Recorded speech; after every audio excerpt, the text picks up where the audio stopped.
This video is brought to you in association with Philips.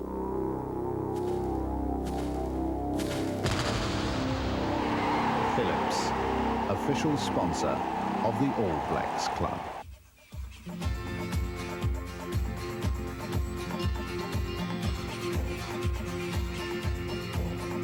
Nothing means more to New Zealanders than their All Blacks. Every youngster who slips on a pair of rugby boots dreams of one day pulling on the black jersey. The All Blacks represent the pinnacle of sporting excellence. But some players stand out above all others, growing into legends that span eras, while others rise briefly to prominence, then fade away. There is nothing like the selection and announcement of a new All Black team to polarise the country, creating arguments and hot debates in pubs, clubs and living rooms throughout New Zealand. How can you compare the greats of yesteryear with today's heroes? Would the legendary Billy Wallace have beaten John Kirwan? Could the Invincibles Cook, Nicholl, Steele, Brownlee and Napier have taken on the modern stars? Or can we only dream of seeing such contests? Imagine a team made up of the 15 greatest players of all time. Wouldn't it be something to see such a team take the field? And who could stand against them? But how would you choose the players? So many great names stand out. Let's make the dream a reality.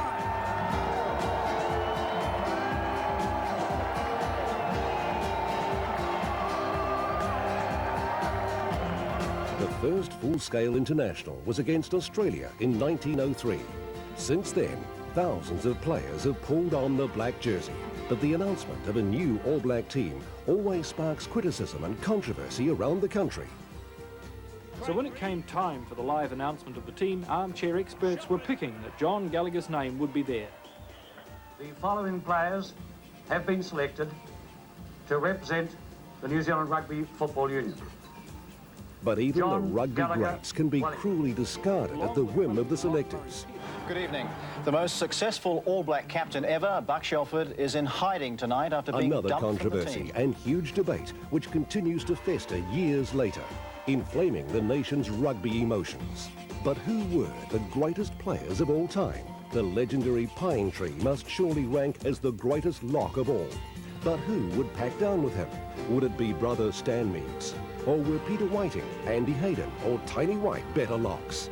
Who was the finest All Black halfback? Was the slippery Sid Going more impressive than Des Connor with his remarkable pass? Or would one of the old-time greats have outplayed these masters of the game behind the scrum? How would the legendary George Napier compare with today's fullbacks? Out of the All Black teams over the years, is it possible to pick the ultimate team, the dream team? It's a challenge for every follower of rugby. But what would this dream team really look like?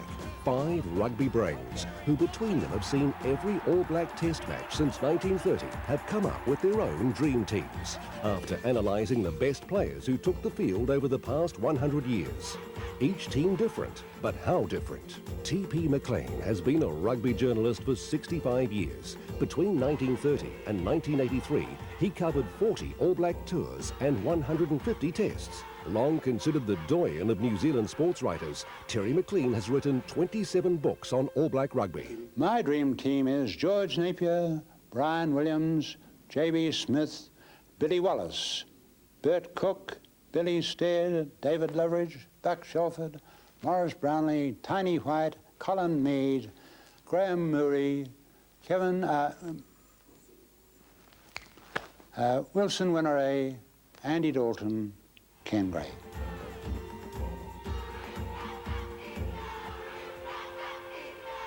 Fred Allen was an All Black in the late 40s, captaining the team in South Africa in 1949. He coached Auckland between 1959 and 1963, one of the province's most successful eras. Allen was an All Black selector from 1964 to 1968 and coached the side to an unbeaten record in 1966, 67 and 68. Here is my side, which is a pretty difficult thing to pick. I mean, it's like racehorses. You can't go back over the years, but here we'll do our best.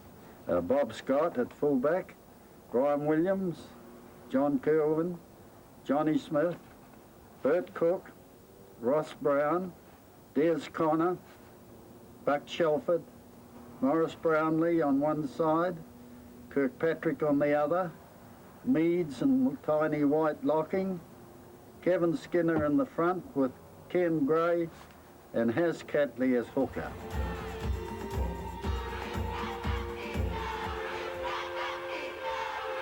A veteran of 32 years of reporting All Black rugby, Bob Howard covered all the major tours from 1968 to 1983 and has followed every tour since. He's covered more than 150 tests and written biographies on Grant Batty, Sid Going and Brian Williams, plus 2 volumes of rugby greats. Well, my dream team is fullback Bob Scott, the wingers John Kerwin and Brian Williams, centre 3/4 Bruce Robertson, the 5/8s Bert Cook and Fred Allen.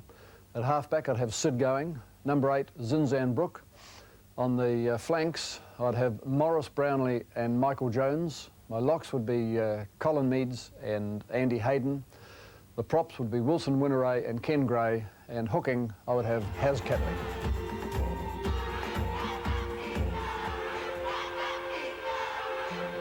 Lindsay Knight has an unparalleled passion for rugby.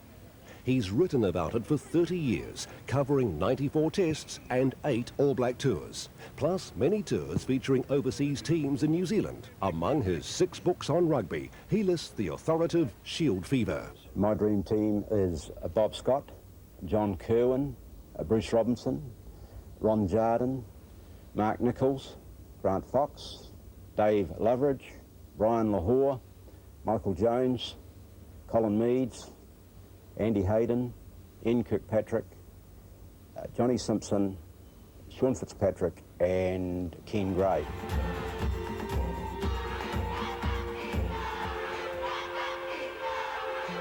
Hi, I'm Murray Deaker. This is ZB Scoreboard. Today on the program we go to Eden Park for the test match between New Zealand and Australia. Yes, Bledisloe Cup action. Murray Deaker played for Otago in 1968 as a lock forward. He later coached the Auckland Secondary Schools 15, which included future All Blacks Sean Fitzpatrick and Fran Obotica. For the last 5 years, Murray Deaker has hosted News Talk ZB's award-winning scoreboard and sports talk shows. Here on ZB Scoreboard. My dream team is George Napier, John Kerwin, Brian Williams, Bruce Robertson, Bert Cook, Grant Fox, Sid Going, Buck Shelford, Michael Jones, Ian Kirkpatrick, Colin Meads, Andy Hayden, Kevin Skinner, Ken Gray and Sean Fitzpatrick.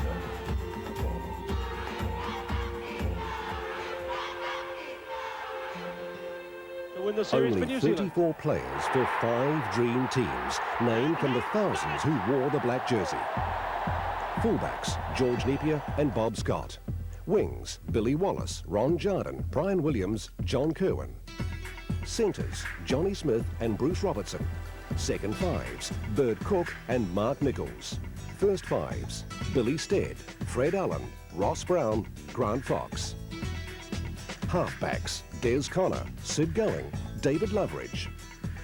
Number 8s, Brian Lahore, Buck Shelford, Zinzan Brook. Flankers, Morris Brownlee, Ian Kirkpatrick, Graham Murray, Michael Jones. Locks, Tiny White, Colin Meads, Andy Hayden. Props, Johnny Simpson, Kevin Skinner, Wilson Winteray, Ken Gray. Hookers, Has Catley, Andy Dalton, Sean Fitzpatrick.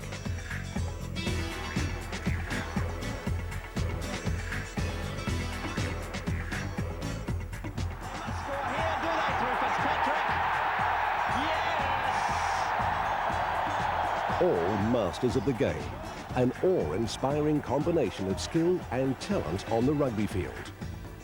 But why these individuals? What about some of the other great players?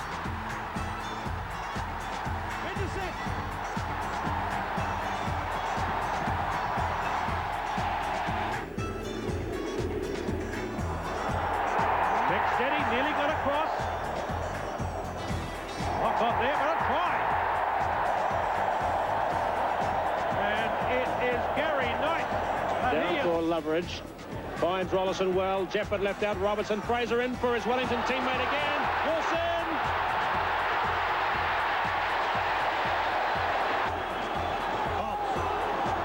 Shaw. Kokeni. Houston.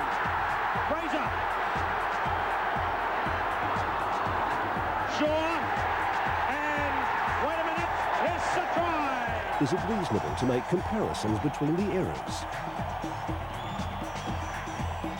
Even the Hakas were getting fiercer, which in turn prompted some fierce opposition from the challengers. It was all straight out of the Shelford philosophy. Dr. Peter Cunningham was the first doctor to go overseas with the All Blacks, touring in 1981, 83 and 85, and is a respected authority on sports medicine. I think you can say across the board players of today are fitter than those of yesteryear because of fitness testing. I think that many players of earlier eras were basically stronger than today's players by virtue of their occupation. For example, a lot of farmers in the All Blacks, very hard to find a farmer in the All Blacks these days. I don't think that diet's a factor. I think that the diet is a factor in stamina but not strength. But I do think that modern players can make up for their lack of basic strength with fitness training, strength training. In days gone by, a lot of players did play through injuries. The general consensus was that a lot of injuries were between the ears, and it was very hard to tell an All Black coach that somebody had an injury and they couldn't play on Saturday. So there was a lot of pressure on players to play. There have been unfit players picked for the All Blacks in the past.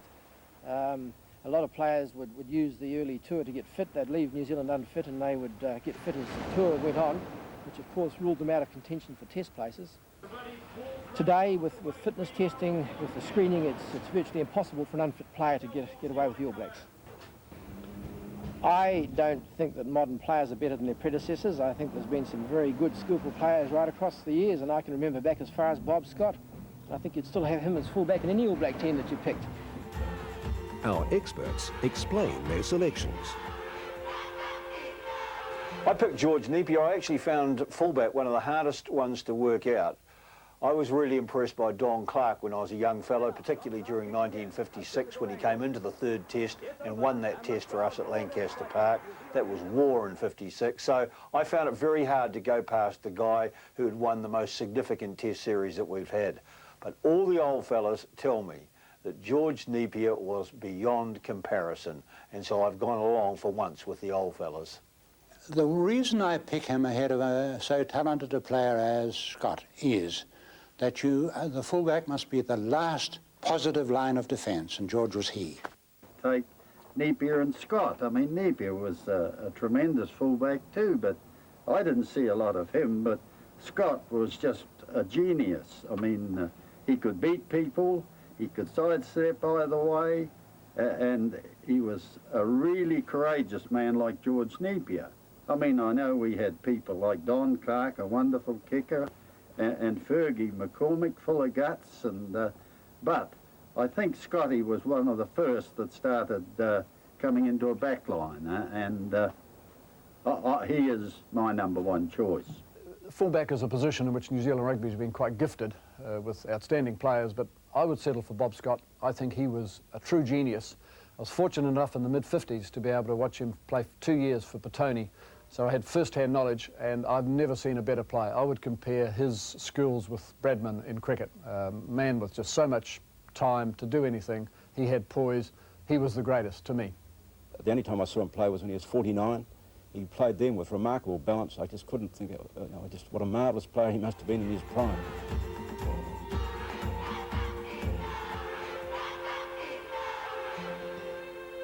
Nobody ever remembers Billy Wallace as a wing three-quarter. They always think of him as a full-back, and he was a good full-back. But you find in 1905 that George Gillett played more games than Billy at full-back, and Billy could play anywhere from first five to full-back and play them all brilliantly. And he was fast, evasive, and talented. I just think Jardine was a tremendous winger. He made a tremendous impact on me as a kid. And it's intercepted by Jardine. They'll never stop him. This will be a try for New Zealand. Jardine to score. I just spoke the statistics on Jardine. 134 first-class games, and he scored, I think, 145 tries in an era where they used to kick the ball out a lot. Brian Williams, 1970s, as a teenager touring South Africa, absolutely electrifying. We've probably never seen any winger playing better rugby than he played on that tour. I choose Brian Williams for the left wing on the basis of one season only, the season in South Africa in 1970, when he produced incredible football. His footwork, his power, his strength, his anticipation were all glorious components of a game which baffled South Africa and which delighted them because they're purists in the game and they love genius. And Brian was a genius. Brian Williams going backwards, looking for space, and through and getting it. Great try, Brian Williams. Kerwin was one of the best wingers I'd ever seen, especially around about 85, 86, 87, 88. But then you got fellas, see, he could stand up and deliver the ball to people like Michael Jones, and, you know, that made him such a force to be reckoned with. He broke tackles, he could, his corner tries were magnificent. Strawn handles again. John Kerwin, for me, will always be the greatest footballer I've seen in that position, mainly because of his strength, the explosiveness that he shows all the time. I'll never forget the try that he scored to start the 1987 World Cup, when he grabbed the ball and, against Italy, just took off. And that really set that World Cup up. Brian Williams, of course, had a magnificent series coming into the All Blacks when he was only 19 in 1960 in South Africa. He moved magnificently off both feet. Those huge pumping thighs, enormous. I can always remember my wife at an after-match function saying to him, "Brian, I've never seen thighs so big." I didn't know how I reacted to that at the time. But, you know, he was just a marvellous player. And John Kerwin, from about 1984 right through to 1990, absolutely dynamic. The ability to beat players, move off his feet, stand in the tackle and get the pass away. Bishop handles yet again. Zigzag Brook. Kerwin. And that's a record-breaking try for John Kerwin. He takes the lead as the all-time All Black try scorer. His 67th try for New Zealand.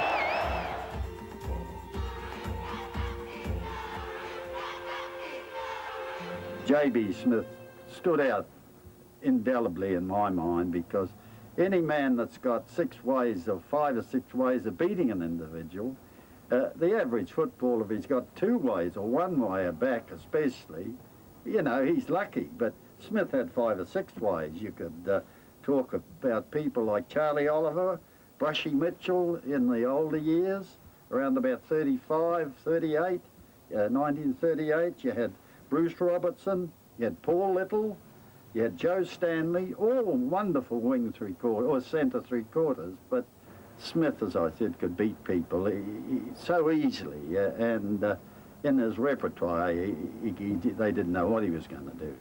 J.B. Smith plodded along like the ploughman who homeward plods his weary load and all that sort of thing, until he suddenly got an electric shaft up his backside. Away he went. Modern-day wingers wouldn't have known what to do with getting the ball from Johnny. Bruce Robertson, to me, was the prince of centres. Superb distributor. I've never seen a centre with greater pace. There have been players like Joe Stanley, Frank Bunce in recent times, with greater power.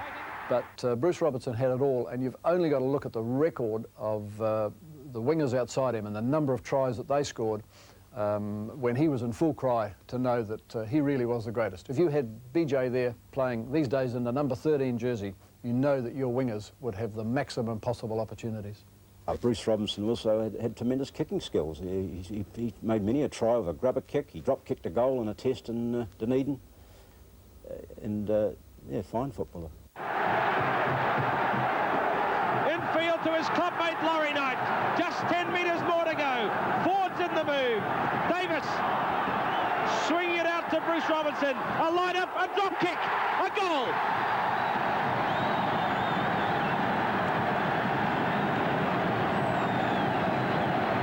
The match is over. 19 points to 7. I went for Bruce Robertson from Counties, mainly because he has what I would define as being silky skills. He glided through a gap. he never exploded, he never seemed to be able to build up pace, and people who played outside him always had good games, mainly because he did the major function which a centre three-quarter can do. He ran his wings into space. He put the pass in front of them. So it came down to between Bruce and Smokin' Joe Stanley. And of course, Stanley was a different type of player. I just gave it to Robertson because I feel that he just had a little bit more. He could kick better than Joe, and he could do a couple of things that Joe couldn't do, and that's why I picked Bruce.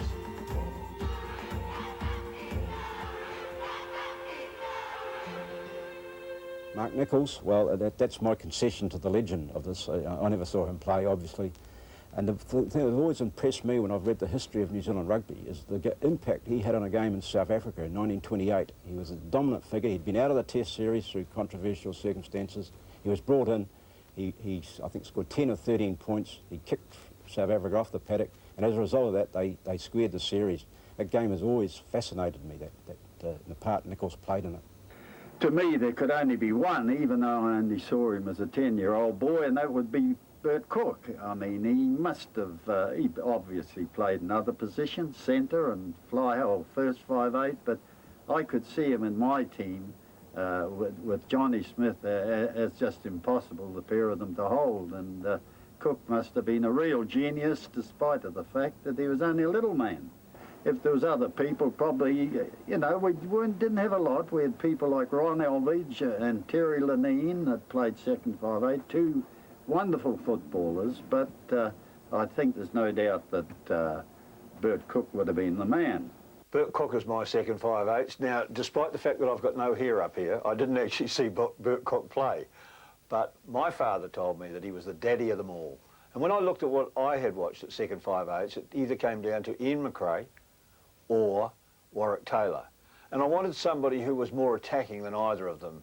McRae was somebody who used to take the barge all the time, and Warwick Taylor, fabulous workman, tradesman-like type player. But I wanted somebody with flair. And they said that he was the daddy of them all, that he could break gaps and he could do wonderful things. So at second 5'8", I chose Bert Cook. I would stress, however, I think it's one of those positions that in All Black rugby we haven't really been that strong in. Anybody who contends that there's been a better 5'8" than Bert Cook ought to be put in a nut house behind locked doors and kept there. Bert was the supreme genius among all New Zealand backs. I saw him play myself, and the fact was that he had a bulk start like Jesse Owens, from 10 to 15 yards, like that. From all reports, he was a footballer extraordinary. They called him the Lightning Man back in 1924, his exceptional ability just to rocket through a gap. And there's no doubt that he was a truly outstanding footballer.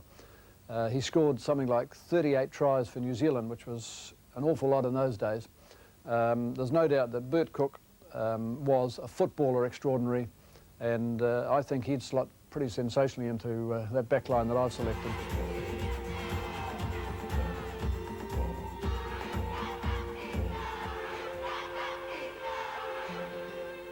The first 5 is Billy Stead, the most charming of all boot clickers in the history of the game. He came from Southland. He was Maori with a parchment-like brownish sort of skin and a head of, the cerebellum was entirely brains. I saw the anniversary of the 1905 All Blacks at the Midland Hotel.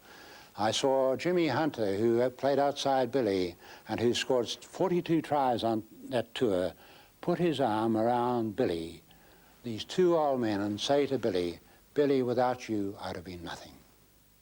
The fly half or first 5'8" was Ross Brown. Well, I think if he played in a team pattern instead of, he was used a lot as a kicking 5'8" for the 56 side and also for Taranaki. But Ross Brown was a brilliant attacking footballer. He was a wonderful drop kick artist and a great man for working the blind. Very, very quick and dangerous. It's fierce in there. Durant and Pickard crash right over the top. With the wind behind him in the first half, Ross Brown scored the All Blacks' only points of the game. He lets the ball out to Brown and he's over. It was a rugged match.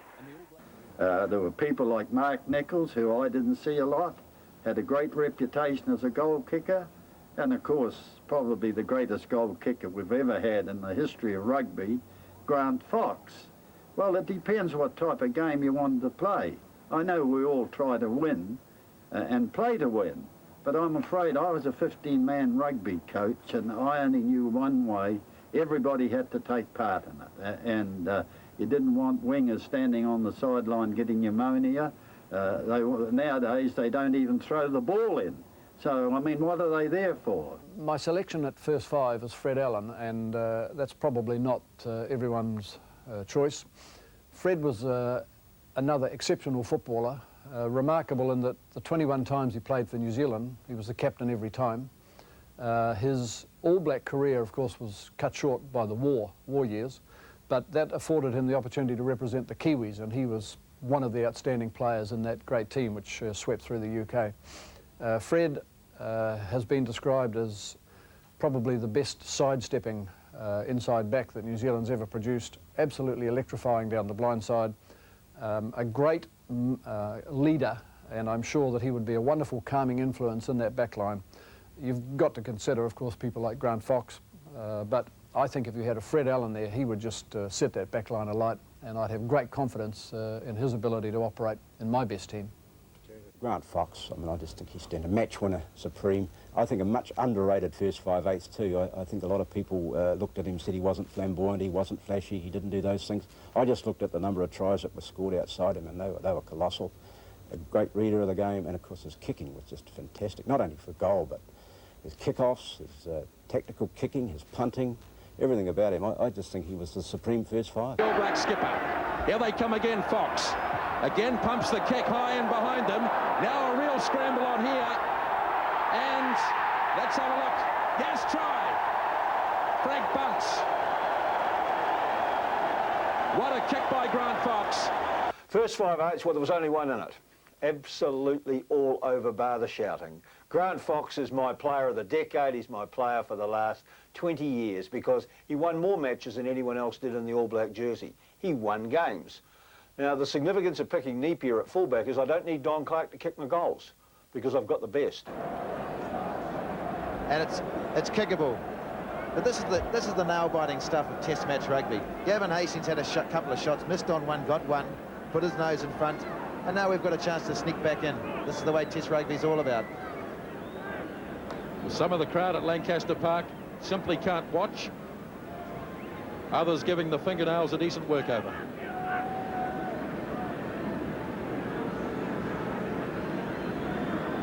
Time is virtually up on the clock. Grant Fox can win the Test match with this kick.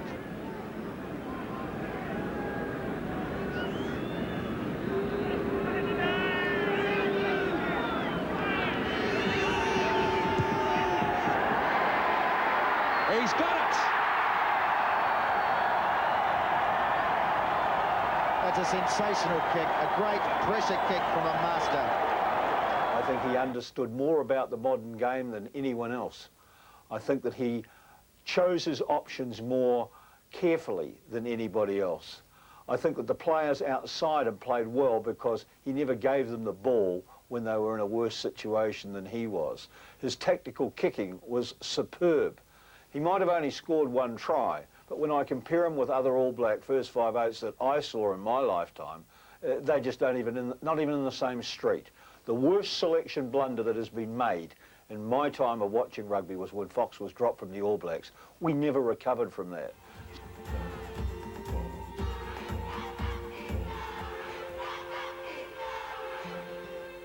Connor was a gem.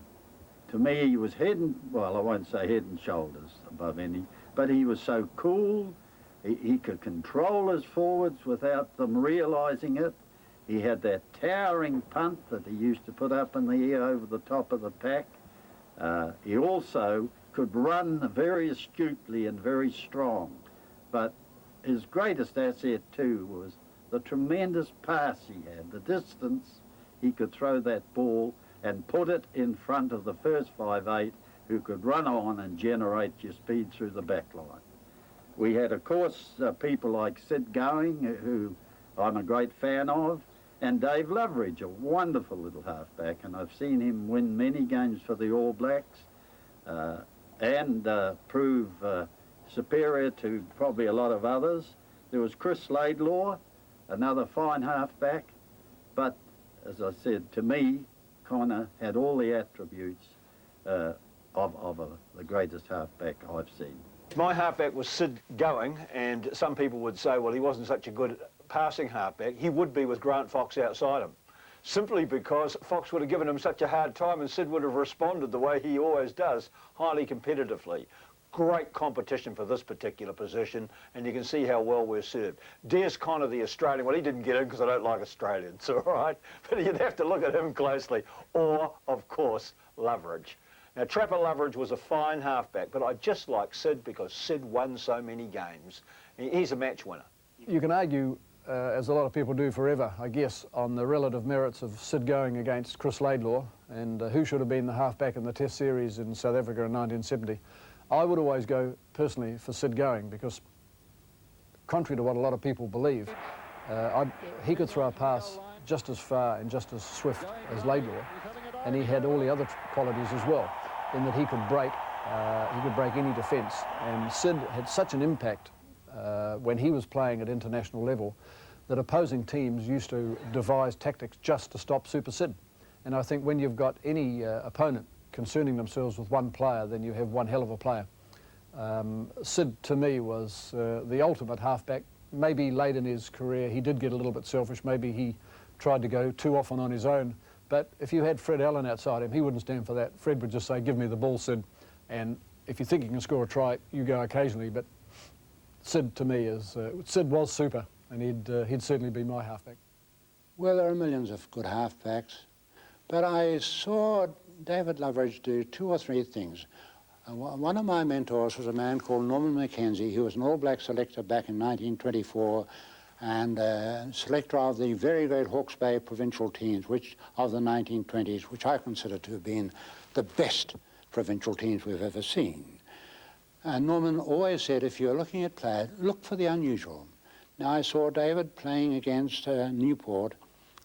Newport scrummed on their own goal line and heeled the ball, and Loveridge dived over the flanker and touched the ball before the man Williams, the halfback, could get at it. With Dave Loveridge, I think, because I was tempted with Sid Going, Chris Laidlaw, other very fine halfbacks, Des Connor, but I think the thing about Loveridge is he embodied all of the good qualities of all of those players. He was a great passer, great kicker, and anyone who saw his game at Athletic Park in 1983 against the Lions, I just think they never ever saw a halfback display as would ever touch that again. That was superb.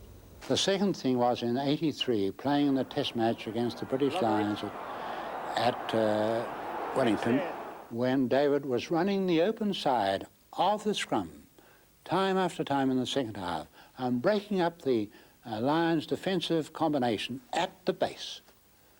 And that was incredible. Loveridge, Wayne Smith, Warwick Taylor, that's Jock Hobbs. Loveridge, there's a gap. Try for Loveridge.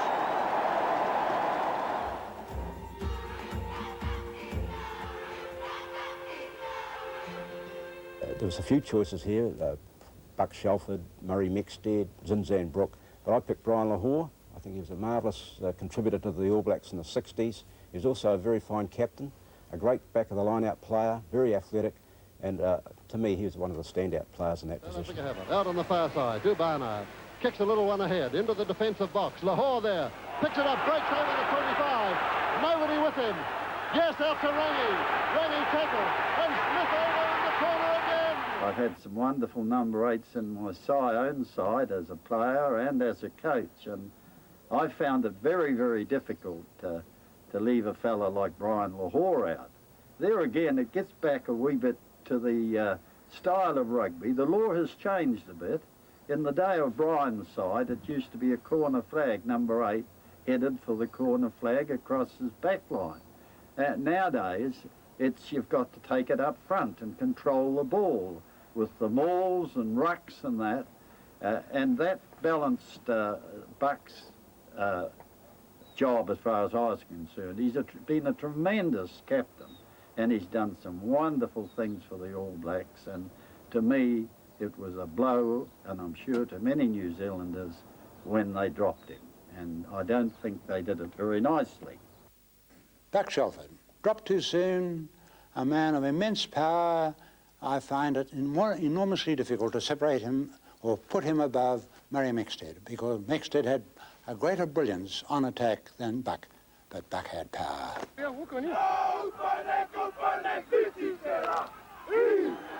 I think Buck actually, coming from North Harbour, walks on water. I don't think Buck ever needed to use the Harbour Bridge to come across. Buck Shelford is inspirational. He would be my captain of this side. Because in this particular team, no one would need to be told what to do. They just get on and do it. And that's what Buck was at his best, leading from the front. Let's just think about it, the scrum. We're not pushing through, are we? We're hitting and we're just holding them. He is the spirit of New Zealand in many ways. He's the spirit of Anzac. You can imagine Buck Shelford going over the trenches in the First World War. He's the kind of person that if ever you got in a tight corner, you'd want him there with you. I was in South Africa recently and went out for dinner with him, and there were some very unsavoury people around the particular area where I felt as safe as a house. Buck Shelford, just a wonderful player. Buck scored 3 tries to take North Harbour into the First Division, and the All Blacks had a new captain.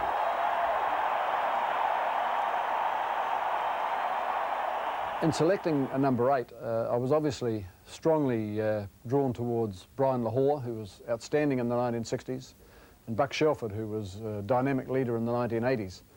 But the man I eventually selected was Zinzan Brooke, because the other number 8s I feel had a defined role, which they certainly played outstandingly. But Zinzan, I feel, could do everything that they could do, and could do a lot more besides, which includes punting the ball for touch and occasionally drop-kicking a goal as well if you wanted, jumping in the line-out. I just feel Zinzan, as he showed in the sensational football he played in 1994, is just the complete footballer. I don't think we've ever seen anyone quite as gifted as him. So he'd be my number 8.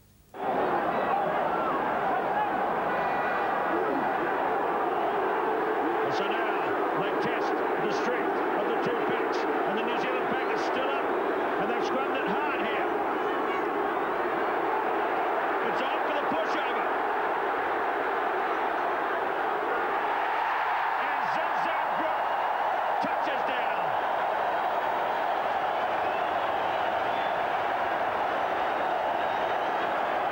The scrum and the penalty has now gone to South Africa. They clear a touch and Sky to Zinzan Brooke at midfield. He's trying for a drop kick. Just between the posts. He's capable of anything, this guy.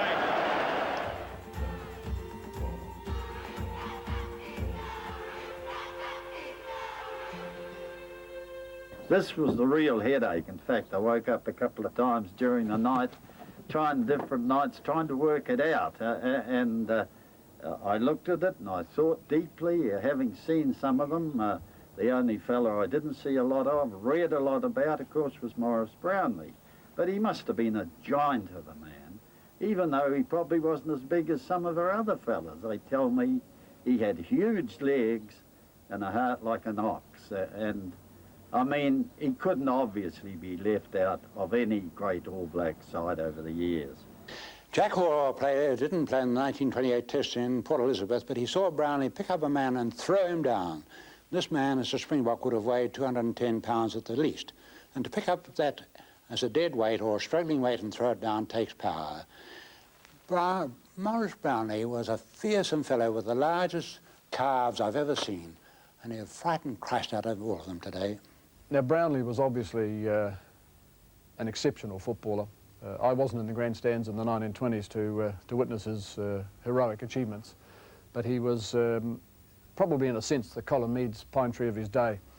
And his greatness, I think, was exemplified by the try he scored against England at Twickenham after his brother Cyril had been ordered off, and when he sighted the goal line and virtually took on the whole English pack to power through and score the try. He was a man mountain, and it seemed that he just was the commanding individual of his day. I think if you could ever put this pack together, and I guess the only place you'll ever do it is up in heaven, but they'll never find a referee to play the game. But if they could get it all together, I'm sure that he would be one of the greats in the match. Of the other ones, Kirkpatrick, of course, is one of my favourites, and Kirky was a dynamic player, a big man, 16 stone, 6'2", had all the skills that were required, and I'll never forget his try he scored at Lancaster Park against the Lions. Down to the 25 he goes. He's pushed off man after man, and one of the great All Black tries has been scored by Ian Kirkpatrick. We hear of Peter Jones's try and that, but they would be nothing compared with Kirky's try. He knocks it out of driver's hands. Jones is coming down. He takes it and he grabs it. This is a try for New Zealand. It's a try to New Zealand. Peter Jones has scored. What a try that was. Ron Heamy made the break, dribbled it through, it bounced up, and it went to Bazzy Vivieres, the fullback, and I think poor old Bazzy wet his rompers as the ball bounced up above his head, and Peter just gathered the ball in, and he had nobody in front of him, and he went straight for the line. But it was a try we needed in the worst way, and I think, you know, the win gave New Zealand a tremendous boost. Peter Jones, I felt, was never fit. I think Peter was only about 60% fit all the time. If he'd have been properly fit, 100% plus, he would have probably been one of our greatest loose forwards. Because it came down to a decision between two people for my tight loose forward, and they are two outstanding players, Kelvin Tremaine and Ian Kirkpatrick. And at the end of the day, I went for Kirkpatrick simply because of the wonderful try he scored against the Lions. From halfway, bouncing player off, huge man, a bit bigger than, or unless my memory is serving me incorrectly, I felt that he was always bigger than Kelvin Tremaine, and I felt that for that he was more powerful. Well, open side, I'd choose Graham Murray and cause a sensation by doing so, but he was a very intelligent player indeed, who had the genius for instilling greater go in his team in the last 20 minutes than I think any other captain I've ever seen. All Black. Michael Jones was described by John Reason as being the greatest footballer he had seen in 40 years of watching rugby players. John Reason hates All Blacks and he hates New Zealand rugby. That's the highest praise the Pom can ever give us. Michael Jones seemed to be able to have an athleticism which other people didn't have that played in the position. They use it. Bringing in Evans, linking up Underwood. Clark, here's a try. No! Super tackle from Michael Jones. I believe that if Michael Jones had been picked as a second 5/8, I wouldn't have picked Bert Cook in my team because he could play in any position. That's how good Michael Jones was. I think the Michael Jones of the 1987-88 era, that we've probably never seen a more athletic, more exciting footballer. Just what Michael could do was just phenomenal. He jumped probably 2 or 3 inches above his height. He had, I would describe him as a freakish player with freakish skills and the ability just about to achieve anything, and certainly to put any opponent right off its game. Michael Jones, I think, was the super athlete of New Zealand rugby. The tries that he set up and created were just out of this world. Just think of the try in '87 against Fiji in that test in the World Cup game in Christchurch, and really one that stands out was at Concord Oval in 1988 when he burst out of a ruck, I think about his own 22, burst into the clear, and then put Kerwin away for an absolute consummate try. It's tremendous. The tragedy with Jones is that injury in '89. I think that up in the subsequent years he perhaps wasn't quite the great player he has, but in '87, '89 there's never been a player. I think the word for him is awesome.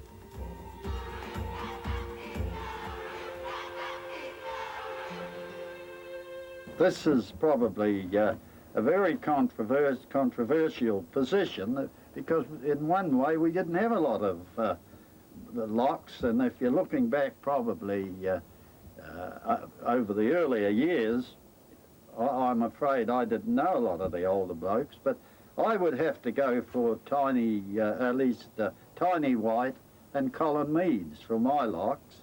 You've got, well, Pinetree, of course, is probably one of our greatest all-round locks or footballers we've had. He was a phenomenon. 133 games for New Zealand from the late 50s right through to 1971. Maybe he wasn't a classical jumper in the line-out, but he sure had the ability to get plenty of line-out ball and to upset any opponent. And you've only got to look at New Zealand's record right through those Meads years. Fantastic. And he does stand out as the greatest footballer in New Zealand history. Pinetree Meads, absolutely wonderful. Out on his own, legendary in this country. People rate him as their best footballer that they've ever seen. He jumps at the front of the line-out for me. Meads was the ultimate competitor, epitomised All Black rugby, a great-hearted player, probably a little bit bent the rules and overcame his limitations in line-outs by so doing. Colin Meads with some reservations because he was a man who too often played the man instead of the ball. Tiny White because he always played the ball and always got up there and never laid a hand on anyone that I ever saw. And White was in a different type of mould. He was a great line-out forward and he took a lot of punishment at times in helping the rest of the pack. They're all in after it this time, and someone's trying to come out with the ball, and White is having a go. It's a try to Tiny White. I would have Andy Hayden at his peak. That's a difficult decision because, of course, people like Peter Whiting, Stan Meads, Stewart from South Canterbury, in the very brief time he was there, was a wonderful leaper. But Andy Hayden, because I saw him at his absolute best in the Auckland sides of that era and in the All Blacks. Andy Hayden, as we know, would do anything to win a game. We remember the famous game against, or the infamous game against Wales. But that just showed his devotion to the team. I saw Hayden pull out some tremendous big games, and he won the line-out when it was desperately needed. I think of the game at, I think it was Australia, in Sydney Cricket Ground, 1983. I think Hayden stands out in my memory because he won some vital line-outs in that game, which helped turn the game just when Australia looked like they might be getting on top. I would go for Andy Hayden, purely on the strength of his ability in the line-out. Also a good marshaller of men, and again, played through an era when New Zealand was enormously successful, and no small part due to Andy Hayden and his ability to jump and pull in that ball. And if you're picking your best team and you've got the players that we're going to have in our back line, then you've got to get that first phase line-out ball.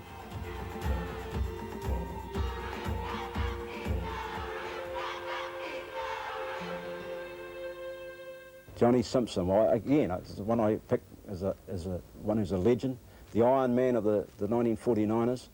I have to, there was a toss-up between him and Kevin Skinner, but my other great prop was Ken Gray, and I could not leave Ken Gray out. And the choice became between Johnny Simpson and Kevin Skinner. And I went for Johnny Simpson because my researchers found that Skinner and Gray both played on the same side of the scrum and both jumped at the front of the line-out. So I had to have some balance in the team. So I've picked Simpson, who apparently was just one champion prop. Ken Gray was, well, it's hard to separate Skinner and Ken Gray and Johnny Simpson because they're all great players. But Ken Gray, boy, what a power he had, and what a command. And he's the only man I've ever seen knock out a fellow with a punch on the field. This was at Swansea, and a fellow called Walter Jenkins was hit fair on the jaw and KO'd. And the club captain said to me that night, great, we've been wanting that to happen for years. Ken Gray, well, he was the cornerstone of the All Blacks in the 1960s, a great front of the line-out jumper, a tremendous football around the field, very, very fierce, very determined, and I think he's probably the #1 prop we've ever produced. New Zealand has been blessed with some wonderful scrummages over the years, but the two that I would go for, Ken Gray and Wilson Wineray. I'm probably in good company when I choose Ken Gray because he was an iron man of New Zealand rugby in the 1960s. Ability to jump at the front of the line-out as well, an added bonus, but just so strong, and he just was the pillar on which the All Black scrum was built around those 1960s. A man of immense strength. Ken Gray, to jump at #2, how could you ever get anyone better? All powerful, all meaningful, people who played with him just absolutely believed that he was as solid as a rock. And Ken Gray served Wellington and the All Blacks so well during his time. My props would be Kevin Skinner and Ken Gray. I mean, not far behind them would be Wilson Winteray and Johnny Simpson and Keith Murdoch. I think there's three outstanding props, but I always think of Skinner and Gray as the best. I played with one and coached with one. Good. So, you know, I had a wee bit to do looking at them and realised what their potential were, you know, and they were fellows that didn't stand nonsense, but they never looked for problems, but it wouldn't take them long to sort them out. Kevin Skinner is my schoolboy hero.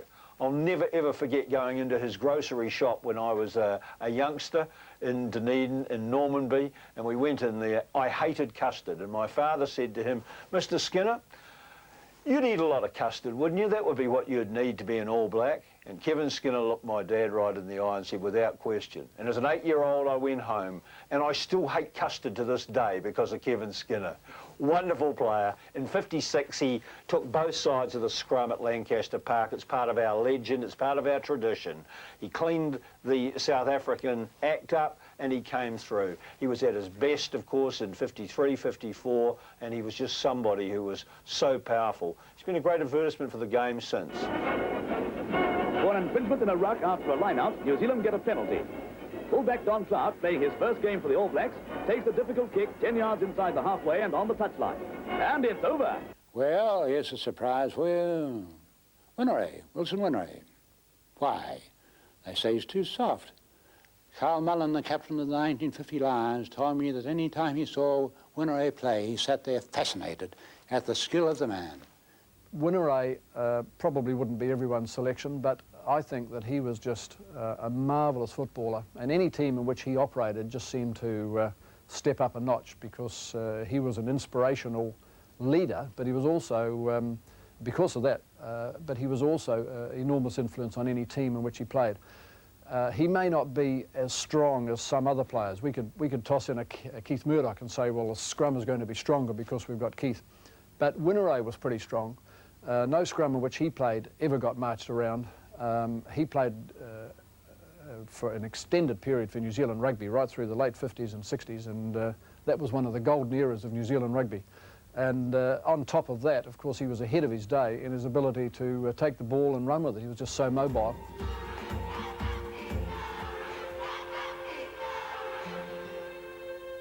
Well, Has Catley, see, there again, it was, if I had to sort them out today, I would think probably very different about it. Has Catley was a straight-out hooker. He wasn't very good round the field. He was all right at number 2 in the line-out, but he was a specialist hooker and always got, where the hooker had to hook in those days. Nowadays, you're half putting the ball in, you know you're going to get it, or you should get it. But Has, in the earlier days, the hooker was the man that had to get the ball, and Has would always get more than his share. And this fella might need a few good sessions from Martin Toomey perhaps to get him fit, because he was a big, strong man. But I believe the best hooker, the best striker of the ball that probably ever represented the All Blacks was a fella called Has Catley, who toured South Africa in 1949. His career as an All Black was limited by the war years. His representative record stretched phenomenally over 20 years. Great player for Waikato in the days when Waikato ruled New Zealand rugby for a while with the Ranfurly Shield. He contributed mightily to that and was also one of the iron men of that All Black scrum in South Africa in '49, and he'd be the man that I would go for. My hooker is Andy Dalton, a charming, delightful man who was a very able, thoughtful player who didn't have the power of a Fitzpatrick or the cunning of a Bill Irvine and that sort of thing, but who was all the time in command of the front row, and there were never these awful collapse scrums when Andy was on the job. I had no problem with the hooker either. And although I've probably bagged him a lot on radio and even occasionally on TV, and he may be surprised, I had no doubts in my mind that Sean Fitzpatrick was the best hooker that this country's ever seen. He's more mobile, he's bigger, he's stronger, he's like another prop. The hockey used to be a small man. Look back to Dennis Young. You know, he wouldn't have just footed it with a guy as powerful as Fitzpatrick. So Sean was out on his own. He's played 63 tests. It's a record number of tests. This is belted up stuff from the All Blacks now. Joseph, they must score here, do they, through Fitzpatrick? Yes! Sean Fitzpatrick, after all the disappointment of Athletic Park, comes up with a try. Well, I picked Sean Fitzpatrick, and possibly Catley would have entered the reckoning, Andy Dalton, Ron Hemy, but I did pick Fitzpatrick because I thought he revolutionised that position. He became the extra loose forward. He overcome deficiencies he had in throwing the ball into the line-out, became almost a perfectionist at that. Those were our dream teams. But who would kick the goals? W.J. Wallace. Bob Scott would be my kicker. It would have to be Bob Scott. I'm sure he wouldn't let me down. He might even, just to entertain the crowd, nudge one over at half-time and bare feet from halfway. Oh, I don't know whether you need many backups when you've got Grant Fox. Absolutely all over bar the shouting. Grant Fox is my player of the decade. He's my player for the last 20 years. He won games. It's a 7-pointer. And who would captain these dream teams? The quality of Murray was that he wound his team up by personal example. And boy, in those last 10 minutes, did they score tries and goals and did they win matches? I would have to, for the modern day game, go for Buck Shelford as my captain. And the captain, without a doubt, would be Wilson Winteray, New Zealand, who I believe has been the greatest, most inspiring leader that New Zealand rugby has ever fielded. And my captain would be Brian Lahore. He was a great contributor to the All Blacks in the late 60s. He has tremendous mana, tremendous presence about him, and I think he enjoyed the respect of everyone who played under him. A fine captain. Buck Shelford is inspirational. He would be my captain of this side. Because in this particular team, no one would need to be told what to do. They just get on and do it. And that's what Buck was at his best, leading from the front. What would John Hart and Laurie Mains think of these teams? How do they rate the dream teams? Will they even agree? Well, it's an incredibly difficult role to pick a team like this, because what you're doing is you're looking at different eras, certainly different styles of game, different physical makeups of all the players in different positions at different times. But ultimately, I think you can only do one thing. You've got to pick players who were dominant in their position and dominant in their era. And the incredible thing to me is that the 5 guest selectors have only picked 34 players out of all those that would be available. They have an agreement on 34 players. That is remarkable, because I would have thought it may have been double that or more. Well, I think it's remarkable that there's only been 34 used, but I guess in many ways that would be a tribute to the documents that have been written and the books that have been written about how good our players of the past were. Because many of our selectors wouldn't have seen the players play in the flesh, and rather they were maybe making their selections on, you know, the written history of the ability of these players. Well, I think it's only natural that the older people, the T.P. McLean, some of the great names of rugby history, the Freddie Allens, will tend to go to their contemporaries because they've seen a lot more than I've seen. And I feel a little bit humble sitting here today trying to debate what is the greatest All Black team, because I didn't see a lot of these players. And so you're really going on what you've heard, what you've seen maybe on television, and really the history of the game. So, you know, I think it's only natural that maybe some of the younger panel members would be picking players of more recent years, and the TPs and the Freddie Allens probably having a wider view. I think the selectors largely have done a great job, considering that they're making judgments on players they didn't even see play. You know, if you have a look at the selectors, Freddie Allen, Lindsay Knight, Bob Howard, all picked Bob Scott, Murray Deaker and TP picked George Napier. I'd add another name, Don Clark. Because really, if you look at people who dominated their era, Don Clark was certainly one of those. 89 matches between 56 and 64. But he's a more traditional fullback. Napier, obviously, was a brilliant player, probably worldwide recognised, but he only had a couple of years at the top. Bob Scott, you know, was there for a number of tests. But in the end, different sorts of players. Probably Napier's brilliance would be why you would lean towards him, but gee whiz, Don Clark was an absolute stalwart of his era, and he was never really, his position was never really contested during the time he was fullback. Here we've got two greats, and there are other greats in New Zealand rugby as well. I mean, Fergie McCormick for 3 or 4 years at his best was a great international player, as was Don Clark. I mean, it's all about, greatness I guess is about your impact on games and whether you win test matches and things like that. But looking at George Napier and Bob Scott, I guess pretty well everybody in New Zealand would select them as the two best, and I'd certainly be one of those selectors. Boy, who do you choose? Well, George, from the readings that I've done, was a great all-round player, dynamic on defence with his tackling, a more than adequate kicker of the ball, and was a great runner. Maybe Bob Scott was more the classic, traditional type fullback as we understand them. Brian Williams and John Kerwin stood out in all of his selections. They are incomparable. They are players who were game breakers, both outstanding All Blacks. Ron Jardine was more predictable, awfully fast, but very dependable, had a great tour of UK in 53, 54, a really good player. I wonder too if we shouldn't have actually considered Stu Wilson, because Stu Wilson, to me, was probably the best finisher we saw in the game. My first choice winger that would have to go in any great team, whether it be World or New Zealand, is John Kerwin. For so many years, he was the best winger in World Rugby.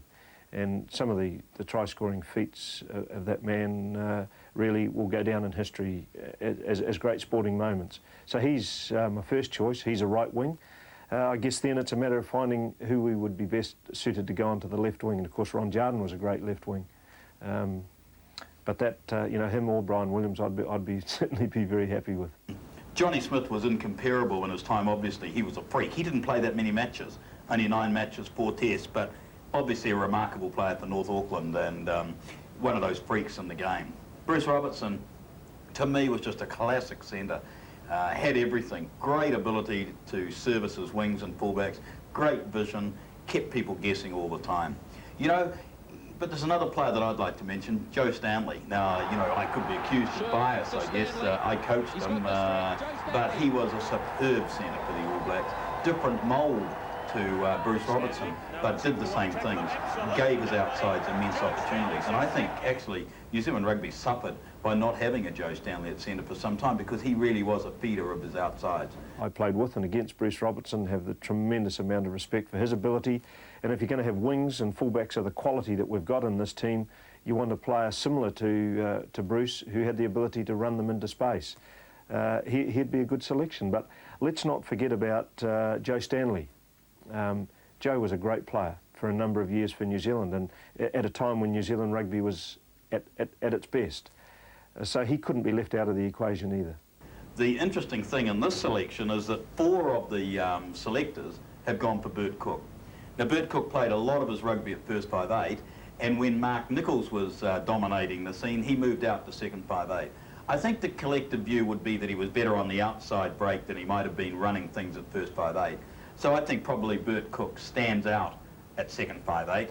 One of the great players, and unfortunately his international career was cut short for other reasons, but Bill Osborne was, I think, the most complete second 5'8" that I ever saw play, and I don't think there's anybody in world rugby at the time he was going that would have wanted to mark him or would have expected to come out on top, having marked Bill Osborne. And he was a great player on defence and a great player on attack. He was, to me, he was what you look for in second 5'8", which is the ability to really sew things up when you're on defence, but to make breaks. He was dynamic on the burst and had a great step on him, but he also had great ball handling skills and could put players away outside him.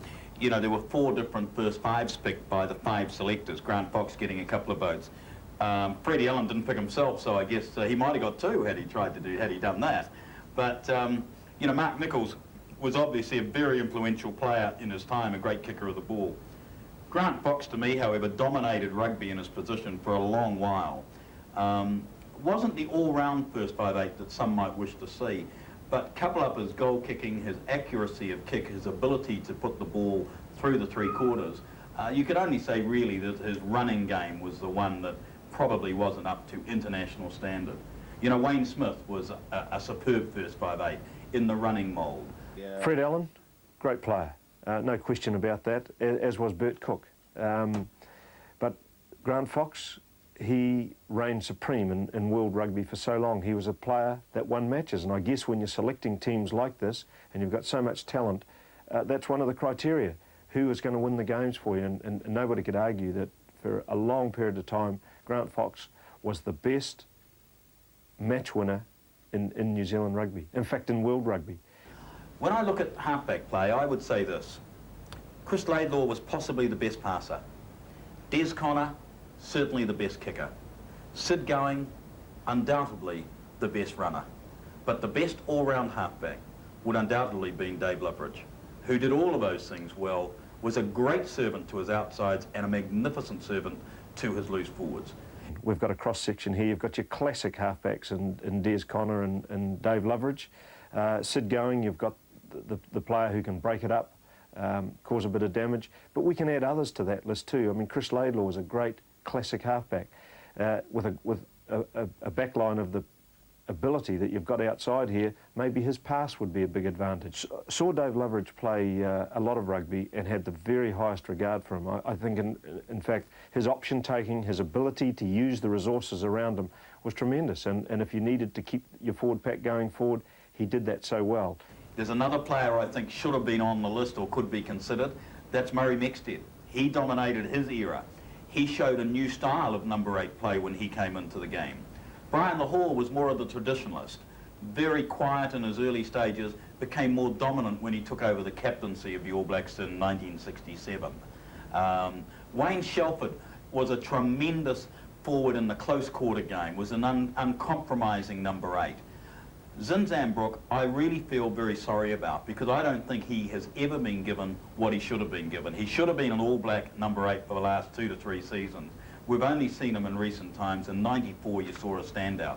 Number 8 seems to have been a very strong position in New Zealand rugby. I wouldn't like to have to select between these. What a great problem to have, though, with such great players. And we've got there 2 great leaders of New Zealand rugby. I guess those 2 number 8, Shelford and Lahore, led New Zealand rugby through their finest hours as captains and as number 8s. Then we move past that one and we look at Zinzan Brook. We all know how great a player he is when he's at his best.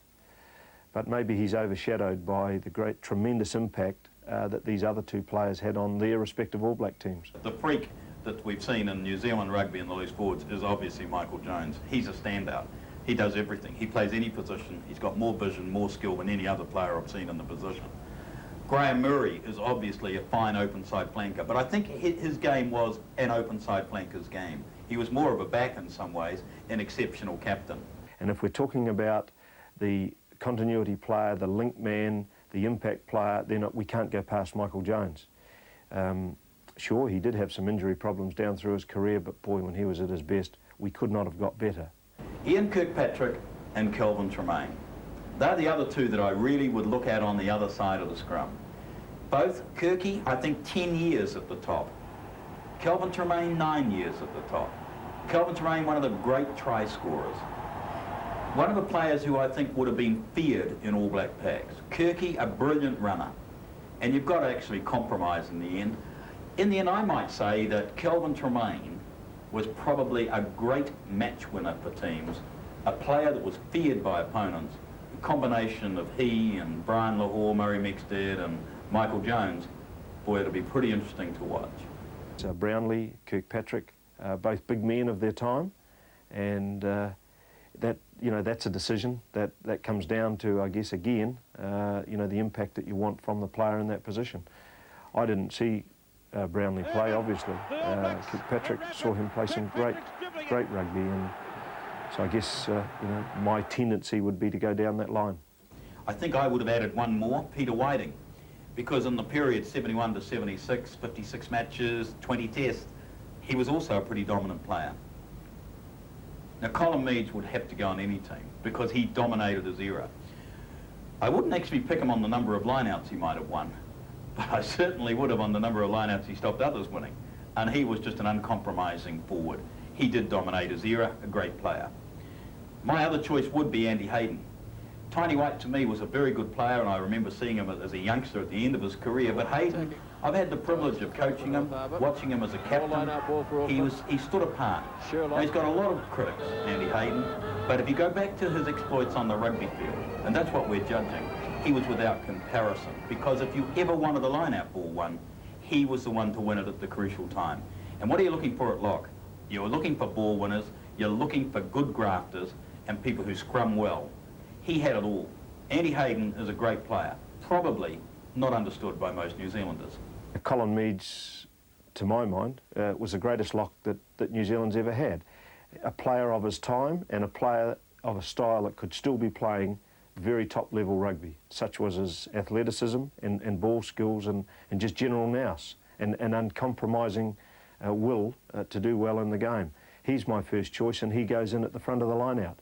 That was his specialist position. So then suddenly we have to look at the other locks and say, who's going to give us best of the line-out cover? Is it going to be Andy Hayden? Is it going to be Richard White? I can't comment on him other than what I've read. Obviously didn't see him play, but I'd like to throw another one in there, is Peter Whiting. He was a great middle-of-the-line-out jumper. Ken Gray was really a colossus at prop. He was also a good line-out forward, immensely strong. He had stature on and off the field, a special player in our time. The other prop's really interesting. You got Wilson Winneray, great captain, obviously did some tremendous things as an All Black captain. Kevin Skinner, Johnny Simpson, you know, in today's mould, not that big, but gee whiz, they were very influential in their time. You know, Steve McDowell stands out. To me, he was a pocket battleship. He was a wonderful scrummager, great runner with the ball, and very effective at maul time. Good drive away by the black forwards. Look at them working hard in there. Strawn. It's a difficult position to pick because in reality this is the one position more than any where I would say the era dictated. Because in the old days it might have been scrum to line out. Today it's more scrum to ruck to maul to line out and open play. I think there's two legends in New Zealand rugby, and that's Kevin Skinner and Ken Gray. Both great players, legends in their time. Kevin Skinner maybe could have played a lot more, but even being out of top rugby for a few years, came back, and he was the man that settled down the Springbok front row in '56. Tremendous player, and one obviously, him and Ken Gray, to my mind, were the two great props of New Zealand rugby. You know, the role of the hookers changed. You know, they didn't used to throw the ball in. They used to just have to strike the ball, really. And there's been plenty of good hookers. I wasn't privileged enough to see Haz Catley. Dennis Young was a wonderful striker. Used to get a lot of tight heads. That'd say something about him. Bruce McLeod, when the game became more mobile, was a very interesting player for a while. But I think the choices that the team have gone for, Catley, Fitzpatrick and Dalton, probably get down to the best. Tremendously impressed with Andy Dalton as a player and as a captain. He was a far better forward than people realised. But in the end, I think Sean Fitzpatrick, if you look, he's dominated his era for a long, long while. A great scrummager, scores a lot of tries, spends a bit of time on the wing, throws the ball in pretty accurately, and still a very, very good player. Gentlemen, Sean Fitzpatrick playing his 50th Test match for New Zealand, leads out the New Zealand All Blacks. But to me, there's one stands out, head and shoulders above everybody else. His record speaks for itself, and that's Sean Fitzpatrick. As a player who can play any style of game. If you want to mix it, he'll mix it. If you need a hooker that's doing a bit of running and loose work around the paddock, he'll play whatever game you want to play. And as I say, his record, there's a guy who played 60-odd tests for New Zealand and hasn't missed one through injury. Now, that type of player you cannot leave out of your best team. Well, based on domination of their era and their position, this is my dream team. The fullback's Don Clark. My wings are Brian Williams and John Kerwin. My centre's Bruce Robertson. Second 5'8", Bert Cook. First 5'8", Grant Fox. Halfback, Dave Loveridge. My number 8's Brian Lahore. My flankers are Kelvin Tremaine and Michael Jones. My locks are Colin Meads and Andy Hayden. My props are Steve McDowell and Ken Gray. And my hookers, Sean Fitzpatrick.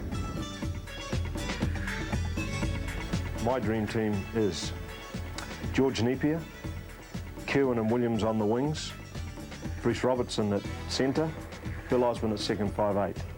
First 5'8", Grant Fox, and the halfback, Dave Loveridge. Number 8 and captain, Brian Lahore.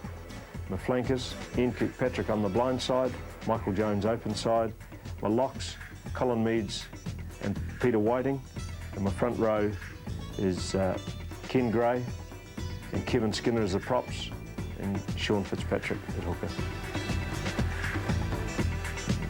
Well, real problems with my kicker, because I've got so many there, but I guess, you know, we might have Foxy up to halfway and Don Clark outside halfway. Captain, real problem. I've no doubt that Wilson Winteray is probably one of the greatest captains we've had. Haven't picked him straight out as a prop. Probably got to go for Brian Lahore. Okay, my kicker would be Grant Fox. My captain would be Brian Lahore. Let's put all 7 dream teams into the dressing room together and see who would run out onto the field if the ultimate dream team could ever be assembled. There is a surprising amount of agreement among our 7 selectors. By taking the players they selected the most times, the ultimate dream team will be fullback, George Napier and Bob Scott bracketed. Wings, Brian Williams, John Kerwin. Centre, Bruce Robertson. Second 5, Bert Cook. First 5, Grant Fox. Halfback, David Loveridge. Number 8, Brian Lahore, getting the nod ahead of Buck Shelford because he's the most popular captain. Flankers, Ian Kirkpatrick, Michael Jones. Locks, Colin Meads, Andy Hayden. Props, Kevin Skinner, Ken Gray. And hooker, Sean Fitzpatrick. The goal kicker is Grant Fox, and the captain, Brian Lahore. When you become a coach and a selector, you've got to try and not be parochial. Now, it's easy to sit and watch players. If you're in Auckland, you see them playing in their clubs, you see them playing for their provinces, and I think a lot of coaches or selectors are a little prone to take too much of that into account. That there was more ability in the good old times when they played rugby for fun as a game than there is today when they play it as a business. I'd hate to be the coach of this team. You wouldn't get a word in edgeways and it'd be very difficult. Imagine Hayden and Meads in the same team trying to be coached. But I think it'd be a lot of fun. They'd a tremendous lot of experience. They'd be easy to coach. They'd coach themselves. These are all legends and great players of their time, and I'm sure they know much more about their positions than I do. I would love to be there to help them coordinate their game. It would be a fabulous experience.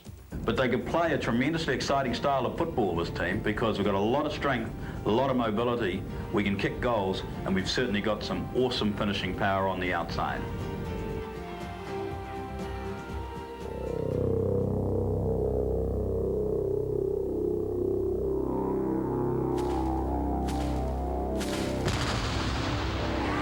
Phillips.